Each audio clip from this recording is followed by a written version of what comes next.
एक समय की बात है, एक पक्षी अपने परिवार के साथ घने जंगल में रहता था। वह पक्षी बहुत चतुर और दयालु था और हमेशा दूसरों से नम्रता से बात करता था। सभी पशु पक्षी मिलजुल कर प्रेम और प्रसन्नता से रहते थे। एक दिन अचानक जंगल में आग लग गई। जानवर अपनी जान बचाने के लिए इधर उधर भाग रहे थे, क्योंकि आग तेजी से जंगल में फैल रही थी। सभी जानवरों ने जीवित रहने और स्थिति से लड़ने के तरीके खोजने के लिए पास ही एक झील पर इकट्ठा होने का फैसला किया। हर कोई अलग अलग सुझाव लेकर आया, लेकिन दुर्भाग्य से सभी असहाय महसूस कर रहे थे।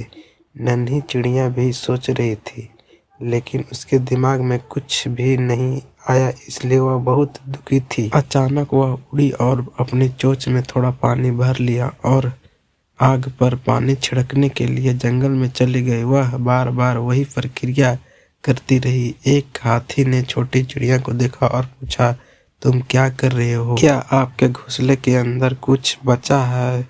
चिड़िया बोली, नहीं नहीं, मेरे घोंसले के अंदर तो कुछ भी नहीं है, लेकिन मुझे उस जंगल से डर लग रहा है जहाँ हम इतने लंबे समय तक रहे। जंगल हमारा घर है, जहाँ हमारे परिवार और दोस्त हैं। मैं इस जंगल को इस हालत में नहीं छोड़ सकता, इसलिए आग बुझाने की कोशिश कर रहा हूँ। हाथी आश्चर्यचकित हो गया और बोला, इतने थोड़े से पानी से आग नहीं बुझेगी।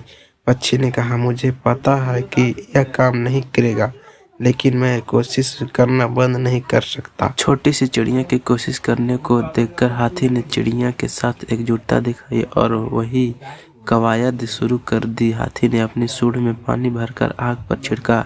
उन दोनों ने जंगल के अन्य पक्षियों और जानवरों को प्रोत्साहित किया और सभी भी ऐसा ही करने लगे। नतीजा यह हुआ कि आग कम होने लगी।